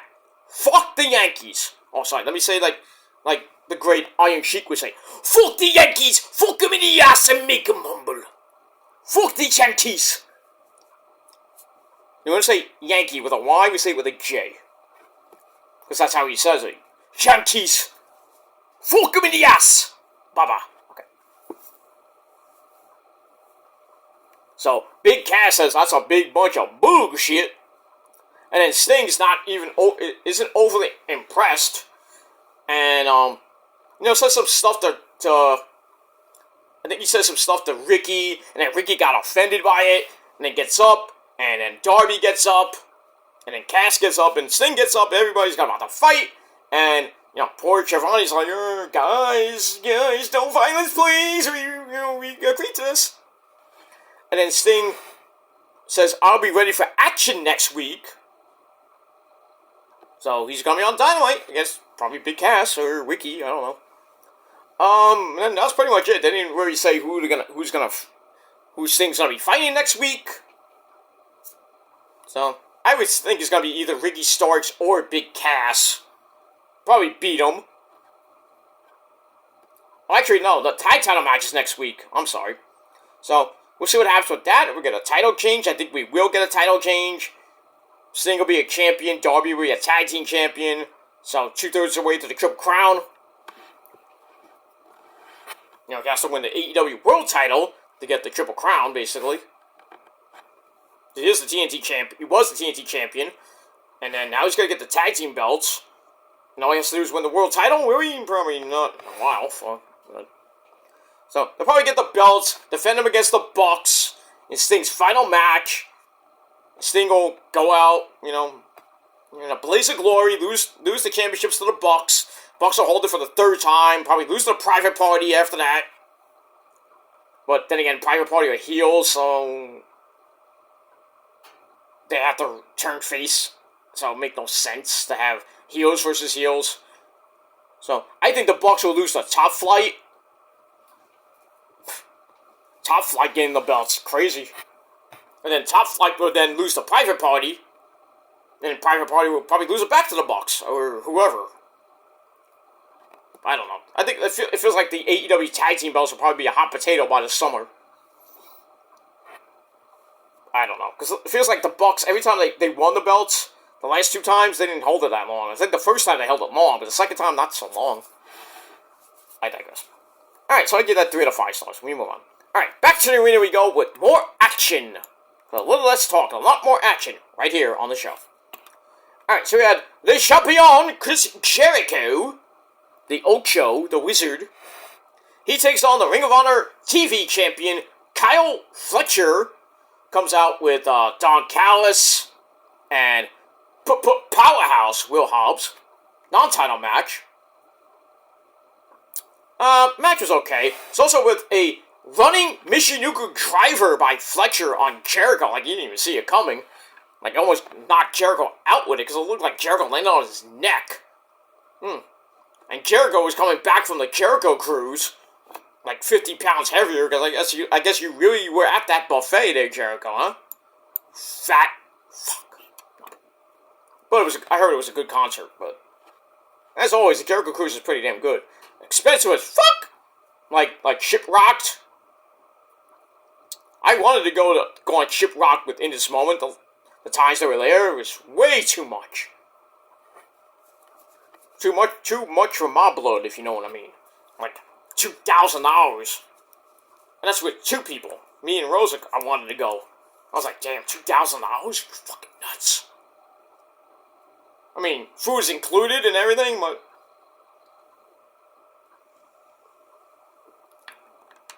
I think the meet and greets were free. I don't know. I think they were. You can see some good music. You can even see in this moment walking by on the boat. Hey, where you guys going? Hey, can we go with you guys to the bathroom? No. Where you guys going? Where you going? I'm like, I don't know where I'm going. I'm just walking on the boat. I'm waiting for you guys to get on stage. Yeah, can we hang out? Sure, come on, hang out. Sure. Come on, hang out with us. Oh, okay. We'll hang out with you. With Alice Cooper. We're not worthy! We're not worthy! We suck! Good old Wayne's World 1. Yeah, you gotta love it. No, come on. Sit down. Hang out with us. But, does this guy know how to party or what?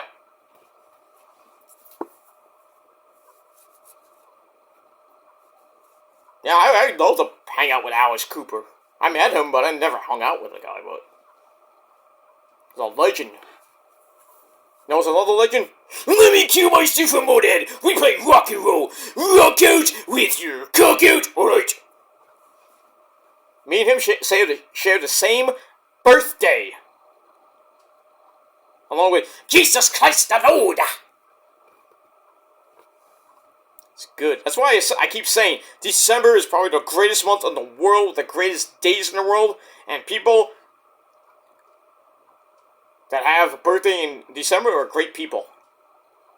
Ozzy, Lemmy, Jesus Christ the Lord, Lemmy, Chris Howarth and Maria Brink from In This Moment, pretty much a week before mine. And yeah, Ryan Seacrest has the same birthday as me, but fuck him. I'm just saying. December is always, so from now until the day I fucking die, will always be a great month. With great people. Having birthdays in that great month. I could have been born before the week before Christmas Eve, but I didn't feel like coming out the week before. I'm like, I want to come out on Christmas. Get me out of here. So that's it. 47 years later, I'm pretty much a metal, not the metal god per se, Mr. Rob Halford. Painkiller!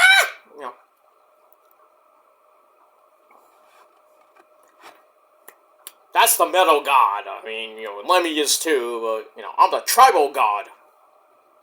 Acknowledge me. Well, you always say it because of Roman.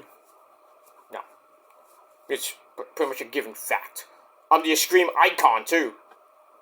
And you're Extreme Heavyweight Champion of the world. Nobody can beat me. Even on commentary. That's a fact, too.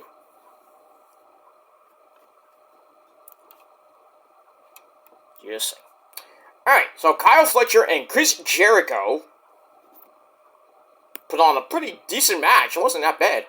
Alright, early Michinoku Driver almost killed Jericho, but somehow he kicks out of that too.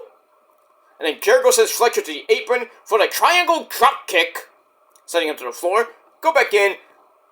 As always, the heels come back. Fletcher hammers away until Jericho makes another comeback. And then goes up the ropes. Don Callis trips him up. I guess the referee didn't see it and then kick him out. Referee, do something! Doesn't do anything. So we go to break, we come back, and Fletcher starts kicking Jericho in the chest, then hits a bling buster for a near fall. Jericho fights up, hits a basic axe handle to the head. Then he locks in the walls of Jericho. Fletcher gets right to the ropes really quickly, even though he got a little bit of help from Don Callis. But Fletcher gets right back up, knocks Jericho down, but walks right into a code breaker. And then they get up, they slug it out. Fletcher wins that with another brainbuster on the turnbuckle. Stop! You're not Generico! I mean, at least he did Generico's move, but at least Kyle Fletcher doesn't steal orphans from the orphanage in Australia. Maybe, I don't know, maybe he does, I don't know. But Generico, yeah, he does. You don't believe me? Ask Kevin Steen. Big ups to Kev. We got that. So it gets a near fall out of that. And then Jericho with an inside cradle for a near fall right after that. And then Jericho gets right back up. Boom! Hits the Judas Effect elbow. 1, 2, 3. And he beats the Ring of Honor TV champion in 13 minutes. Not a great match, but still 2.5 out of 5 stars for that. And we move on. After the match, Takeshita comes out. Kosuke Takeshita comes out. And they're going to fight next week in Phoenix. See if Jericho can win that. I don't know if he will. I think Takeshita's going to win that match. And really put a hurt on Jericho. Kenny's not coming back ever. Ibushi Ibushi almost hurt himself again. He got surgery on his ankle. And I think he was doing some training or some rehab, and he almost injured it again. Oh. Because I think he was doing like a handstand or doing something, and he almost hurt himself again. Dude. Well, we got that. Jericho's a man on his own island, basically trying to beat three guys. Sammy is, I don't know where Sammy is, besides home with his hot fucking wife, Ty Conti, and their beautiful daughter, Luna, who just turned 2. And they had a party. People were mad at them for having a party, a 2-month old party for the kid. And they were dressed up as, Fred and Wilma from the Flintstones. So, and Luna was dressed up as Pebbles. And everybody's getting mad at them for hosting a 2-month-old, party for a 2-month-old. Huh? Why would you get mad at somebody for throwing a party for a baby who just turned 2, 3, 4 years old, 4 months old? I don't think there's anything wrong with that. Would I do it? Mm-hmm. I wouldn't throw a big, humongous party. Just throw get a cupcake, Get a little cupcake for the baby, Just light it, say happy birthday to you, You're 2 months old now. Let's give you my bottle. Then you can suck on my tit. No. Anyway, no. Get a little dinky thing. You don't have to make a big freaking thing. Get Scooby-Doo to come out. You're 2 years old, Jay. Velma? Scooby-Doo? Okay. That's just kind of weird, having a party for a 2-year-old kid, but getting mad about it? I don't think there's anything wrong with it. But I digress. So, eventually Sammy will come back. help out Jericho with the Don Callis problem. Eventually, this feud will end. And then we'll see what happens after that. That's that. Alright, so Takeshita and Jericho next week in the desert. In Phoenix, Arizona. That's that. Alright, then we get a video for the Virtuosa, Deonna Purrazzo. Talks about her and Toni Storm, timeless Toni Storm, having matching tattoos. So we kind of got what we saw last week on the program. And the tattoo means something to her, but what does it really mean to Toni Storm? Maybe we'll find out in a little bit. As Deonna Purrazzo takes on Taya Valkyrie in a TNA rematch, basically. We'll get that. But first, before we get to that match, and at the death slot, we have the Bang Bang Niner Gang. Oh, no, sorry, not the Niner Gang. No, not those guys. But big ups to the Niners. 10 days away from the Super Bowl. I can't wait. Oh, I want revenge for Super Bowl 54. Please. Give me revenge. Win the game. Fuck Mahomes and fuck Travis Kelce and fuck Taylor Swift for that matter too. I like her music, but I hate her. Because that's all the attention's gonna be on her. Every time that Kelce gets like, they show him, they're gonna show her. 50,000 times. And then when Kelce gets a reception or he gets a touchdown, they're like, yay! I'm like, get out of here! You slut!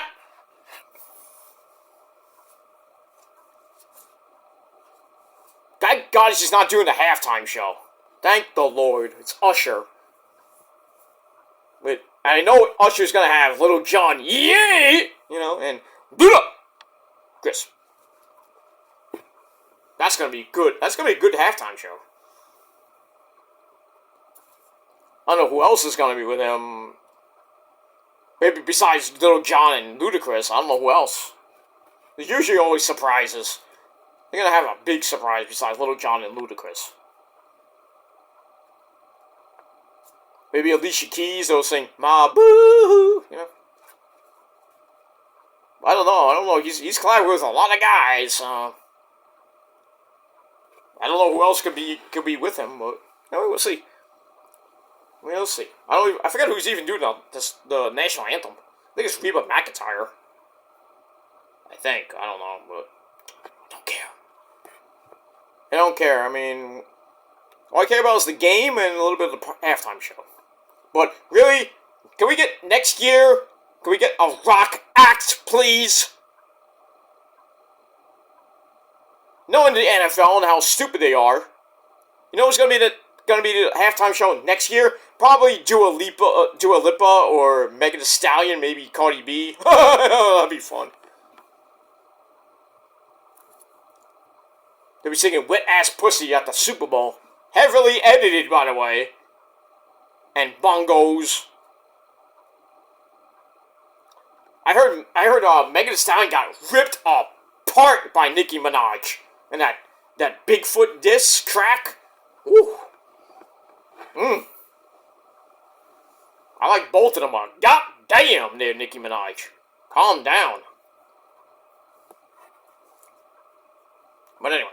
So we got the Bang Bang Scissor Gang coming out. We got first part of the Bang Bang Scissor Gang. Got the Bang Bang Club. The Ass Boys, Colton and Austin Gunn, along with the Switchblade. Wait, with the Switchblade. The Ring of Honor 6-man tag team champions, they come out with their epic freaking theme. And then the Acclaim come out. Max Caster and Anthony Bowens. I think they did a rap. I don't even know. I wasn't listening. But they come out. The Acclaimed. They come out with Daddy Ass. Billy Gunn. Don't forget, ladies. Sesame, Mommy Ass. So they come out. And they brag about being amazing. And then, I think it was, I think it was Max Caster said, there's something missing here. And he's like, Bowens! Get the cord blade! So Bowens goes outside underneath the ring, pulls out the old Jay White cardboard cutout. I'm like, oh, come on, this is ridiculous. And then the Ass Boys like, wait a minute, we're missing somebody here. And then the crowd's like, Juice! So, I think it was one of the Ass Boys goes outside, pulls out the cardboard cutout of Juice Robinson. And then Billy argues with his kids over who does the catchphrase. And then he's like, well, I'm older, he says something weird. I don't know what it was, something about his dick, I don't know. But then he does the catchphrase, if you're not down with that, we got 2 words for you. And everybody's like, suck it! And then he's like, no, we're in a new era right now. So we got 2 words for you. Guns up. And then they do the whole guns up thing in the middle of the ring. I was like, okay, what the fuck was that about? He just came out and started arguing over cardboard cutouts. What the fuck? They're supposed to be this super group. Why are we talking about, weirdness? I didn't get that segment at all. And I gave it 2.25 out of 5 stars. I'm sorry. But, that's that. Alright, after that, goes to the death slot. Toni Storm comes out on commentary with the lovely Mariah May. Ugh. And Luther. And, Toni Storm freaking, hanging out with Shivani. Lucky you, Shivani, you bastard, you creepy bastard. Anyway, so we have Deonna Purrazzo and Taya Valkyrie in like a TNA rematch. Johnny TV's out at ringside as well. Let's put it in nice. Wasn't a great match. Under 9 minutes. Back and forth they went. Johnny TV did get involved a little bit, and Deonna Purrazzo has to stare at him a little bit. Go to break, we come back. Purrazzo hits some strikes on Taya. Toni Storm says neither of them are Wendy Richter. Oh, duh. Wendy Richter's like, what, 70, 80 years old? What's you bringing her up?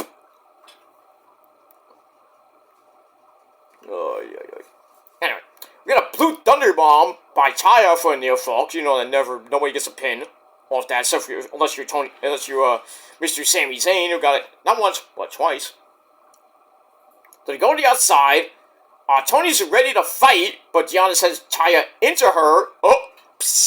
For a knockdown. They get back in, and basically, Deonna locks in the Venus de Milo. The double arm crank. Taya tapped out. Barely could tap out at almost 9 minutes. So, Deonna gets the win. She's, I think, 3 or 4 right now. That's it. Match wasn't that great. Still, 2.5 out of 5 stars. And then, pretty much afterwards, Toni Storm was like, impressive. Even though she's like spazzing out, it's like, she's having a seizure. I'm like, what the fuck? She's convulsing. Oh, it's great. I was like, what the hell is going on? But they're on a collision course for Revolution for the AEW Women's Championship. See what happens with that as we move on. Alright, then we go to Renee Paquette, in the back with Darby Allin. How you doing? And she asked Darby about his admiration for the Bucks. And Darby's like, what? And then we see the corporate Bucks come in, Nicholas and Matthew. Like, oh, Renee, such a great job you do. You're gonna get a raise. So the Bucks are like, we like you, Darby. But why are you letting Sting basically leech off you and take your money? Interesting. And then the Bucks are like, oh, we could be a goth trio. That'd be weird. But Darby says, I want the tag team belts. So he leaves, and then the Bucks think of a new plan. So I don't think the plan worked, pretty much. Whatever plan that was. So Darby's thinking about, he's focused on the tag team belts next week. The Bucks thinking about a new plan. what to do. They might cost Darby and Sting the match, and Big Cass and Ricky Starks retain, or we get a title change in Phoenix, and then at Revolution in South Carolina, we'll probably get another title change and Sting's final match. So he'll either go out as a champion, and then they have a stupid tournament, because you know how Tony Khan loves tournaments, or the Bucks win by chicanery or straight up. But with the Bucks, pretty much nothing straight up usually, but it is what it is. Alright, so I get 3 out of 5 stars. That's it, and we'll see what happens next week on the program. Alright, then we go to your main event of the evening. We had Samoa Joe come out on commentary. Epic commentary, by the way. He comes out for our final match of the night. We have Swerve without Mr. Prince Nana. So he comes out to take on his mystery opponent, which I think we all know who it was. If Mr. Hangman said, "You're gonna wait the whole effing show for my answer." So RVD comes out anyway. Pantera, get your pull. Respect, walk. What do you say? Yep. So anyway, he comes out. They're about to start the match, but then the Hangman, Adam Page, comes out. Doesn't come out. He pops up on the screen and says, "Well, we're not gonna have an ordinary match there, Swerve. Since this RVD, we're gonna have a hardcore match." So basically, ECW rules, Extreme Rules, whatever you want to call it. And I was like, yeah, this is gonna be good, right? Pretty much was. So RVD grabbed a chair, threw it right in Swerve's face. Oh, he hit him good. And then basically RVD starts kicking the living shit out of Swerve. Gives him a round ringside, the spinning leg on the barricade. Basically this vintage RVD. And we go to break. We come back as always. The heels come back during the break. Swerve gets in control, puts a chair in the corner, and then, as per the rules, I guess, of wrestling, RVD sends Swerve into the chair instead, falls out with a drop kick with the chair into Swerve's face for a near fall, goes for Rolling Thunder, and it gets blocked, something you don't see every day, and Swerve knocks him down, but RVD fights his way back up, and then the Machine, Brian Cage, comes out, I guess to help Swerve, because he is part of the Mogul Embassy, and then send for the man. Now you can come in, Hook. Get in here. So Hook, ladies and gentlemen, he comes out to make the save in a D12 shirt. That's a good shirt. That's a good band back in the day with Eminem and company. I've seen so many faces, I've seen so many places, but nothing compares to these blue and yellow purple pills. I climbed the high, something like that. I've been to Mushroom Mountain, once or twice, but who's counting? But nothing compares to these blue and yellow purple pills. That was a good song back in the day. But it is what it is. By the way, Eminem, you can still fuck off for the Detroit lines. Take that, bitch. Anyway, move on. Alright, so Hook comes out to stop Brian Cage. They fight up the ramp ahead of their FTW match. I think it's this week on Collision. When it is, I don't know when it is, but anyway. So they fight up the ramp. That causes a little distraction. And RVD tries for Rolling Thunder again. It gets countered into a rolling downward spiral. Ooh, that was nice. Plants RVD. And then Swerve sends RVD hard into the ring steps. Ow. But RVD comes back, sends another chair into Swerve's head. And then he's on the top rope. He threw the chair, and Swerve fell off the top rope through a table. That was a sick crash. And then they go back in. RVD tries for the 5-star frog splash, but hits the chair instead. Ow. And then Swerve hits the house call with the chair for a near fall.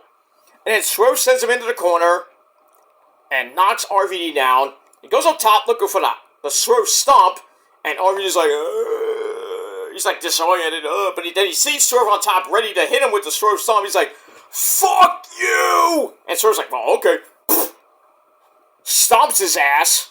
1, 2, 3 in under 13 minutes. Swerve gets the win. Wasn't a hardcore as I thought it was going to be hardcore, but still. Watered down hardcore match, but still, I gave it 3.25 out of 5 stars. And that's that. And then after the match, the Hangman comes out, starts yelling at Swerve about the upcoming rankings, which are out now. And Adam Page is number 2, Swerve is number 1, Moxley is number 3, Darby I think is number 5. And Roddy's in there somewhere. Yeah, Roddy I think is number 4 or 5. And Darby's up there in the rankings. I got that. So they argue about that. Hangman mentions that they're both undefeated this year. I believe 4-0.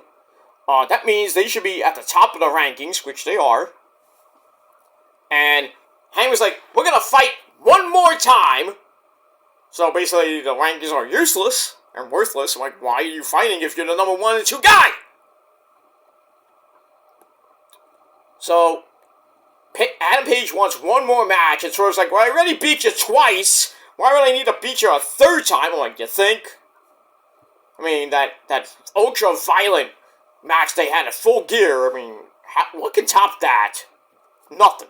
So, anyway, Swerve's like, alright, I got nothing to prove, but I'm going to beat you again. On Dynamite next week, in a number 1 contenders match. So the winner will face Joe at Revolution.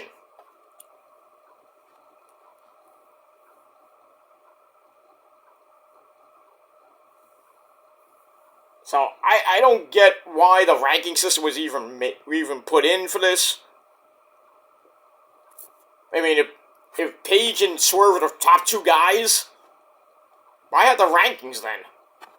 You know they're the top 2 guys, and one of them's going to be the number 1 contender anyway. Why do it? Announcing the match was kind of pointless, but whatever. I don't know. You know how Tony Khan is weird. But anyway, we got that match next week. Should be a good match, as the other 2 matches were, but it's not going to top that ultra bloody as fuck match at Full Gear. It's not. But we'll see what happens with that. I think it's going to end in like a DQ, or I don't even think the Hangman's going to win straight up and finally get beat Swerve. I still think it's going to be a triple threat match at Revolution, and Joe's going to win. Probably going to pin the Hangman. Because it really kind of suck if Swerve took the pin. I think the Hangman's going to take the pin. So, there you go. Joe's going to retain and go to rest of March, go into April. I think Double Nothing's going to be in April or maybe May. I don't know, but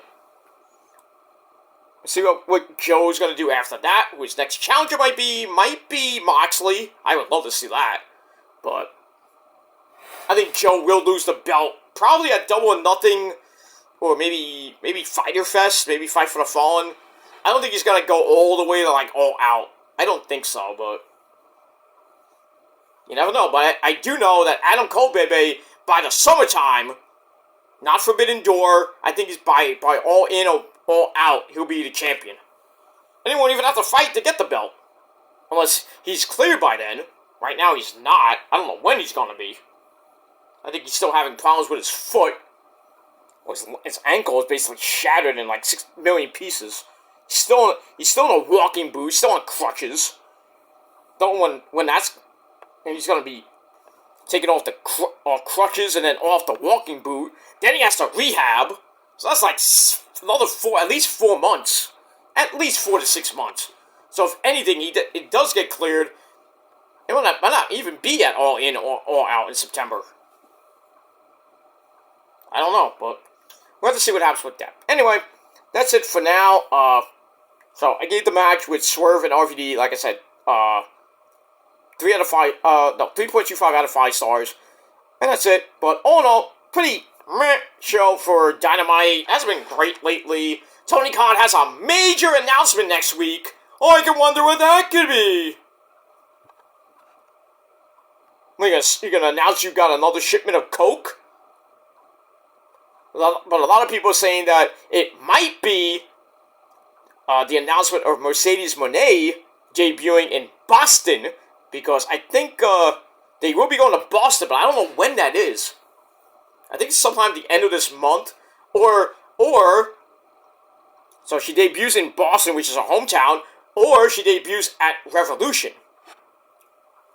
Or it could be Okada. I mean, Okada's a free agent, so. But a lot of people saying he's going to AEW, and his debut is pretty much imminent, like Mercedes Moné, but we don't know the official dates yet. So it could be Mercedes next week with a big announcement, or it was Okada, or it could be Ospreay. We already know Ospreay is going to be at Revolution. So why would you make a big announcement saying, "Oh, Ospreay's going to be at Revolution"? Oh, didn't we say that already? Didn't we say that at World's End or the first Dynamite of the year? It makes no sense to do that again. So, unless it's something totally different, it's not Okada, and it's not Mercedes Moné, then what is it? And do we care? Probably not. Knowing Tony Khan and his huge announcements. That's not even huge. But if it's Okada debuting, that's a little bit huge. Mercedes Moné, that's huge. Huge! So, we'll see what happens with that. And that's pretty much it. So, all in all, 6.5 out of 10 stars for Dynamite tonight. I don't know what the rating's going to be. NXT went down 6,000 views this week. I think they got 642,000 views, down from 648 last week. So, we'll see what happens with Dynamite's ratings if they come out tomorrow by Friday. Collision actually didn't do 292. They did an even 300,000 views. Still bad going up against freaking Royal Rumble. But they're unopposed this weekend, and the next few weekends, actually. Actually, the entire month, they're pretty much, going to be live, because, like, the Elimination Chamber is at 5:30 in the morning on Saturday morning. So you don't have to worry about, them getting, like, a low rating. They're probably going to get around maybe 300,000-400,000 over the next couple weeks. But we'll see what happens with that, and, we got Ring of Honor tomorrow. Got TNA tomorrow. Should be some good stuff tomorrow. SmackDown's gonna be good. Cody and Roman on the show. We got that. Collision should be good on Saturday. Bryan Danielson and one of the Mexican luchadors fighting it out. Some other good matches on the show. Next week's card looks pretty damn good. The tag title match. Darby and Sting against Big Cass and Ricky Starks should be pretty good. Swerve and Hangman 3 could be pretty good. And Jericho and Takeshita, I think it'll be a decent match. So the card next week looks pretty damn good in Phoenix. So see what happens with that. So should be a good weekend of wrestling. And don't forget to hit that bell so you get everything this weekend. And that's pretty much it on our respective channels. So that's that. Alright guys, I'm out of here. It's late and I gotta go to bed. I'm going to work tomorrow and do some... Actually, I gotta go to the doctor tomorrow. So I gotta get up in a few hours and I gotta go to bed, get up, get ready, have some breakfast, and then go to the doctor. Simple checkup. Nothing really major I have to do. But I do have to get the referrals for my back physical therapy for my back, and I have to see if it's... I might get an MRI, but I have to see about that. I don't know if... I'm going to see if the MRI might find a little bit more than the X-ray. But I'll see what the doctor says. I think the MRI is a little bit better, because it kind of... you can look in. Like, when I got an MRI on my head one time, because I was getting lots of migraines back in the day. So I got a CAT scan and an MRI. They found nothing, obviously. But, I know there's an inside joke there, but... no brain! At least I'm smarter than the average bear. Hey, okay! But we got that. Anyway, so... I'm off tomorrow, so I got really nothing to do tomorrow besides, go to the doctor, and then pretty much I'm off for the rest of the day. I might go to the city with the missus, just hang out. Maybe have some late lunch or an early dinner. Just hang out in the city, just chill. Then come home and just chill. And then I got work Friday, got a little bit of work on Saturday, and then Sunday we got Vegas Day. So a lot of videos coming your way this weekend. So please hit that bell. Please subscribe to my channels. And that's pretty much it. Alright, I'm out of here, guys. Thanks for watching, and until next time, if you're not down with that, well, you're a fuckboy, you're a bitch, and you're SOL, and you know what that means. So if you're not down with that, you're not down with the purge, you're not down with the prophecy, you're not down with basically anything, and if you're not down with me and everybody else that's way better than you, and you fucking know it, I'm sorry. Actually, I'm not really that sorry, because we're the prophecy, we're the purge, and we're better than you, and you know it, and if you're not down with that, we all got 3 of the greatest words in the history of the sport and the history of life itself. You want to know what those 3 words are? You will remember it till the day you die. Fuck you, man. And, that's pretty much it for that. And I had something to play, and I lost it, but I'll play it next time. I had a clip I wanted to play, but I lost it. Sorry. Alright, so I'll play that little clip next time. But anyway, if you're not down with that, fuck you, man. Until next time, you can all go fuck yourselves. And that's it. Thanks for watching, everybody. I'll see you again next time. Peace, bitches!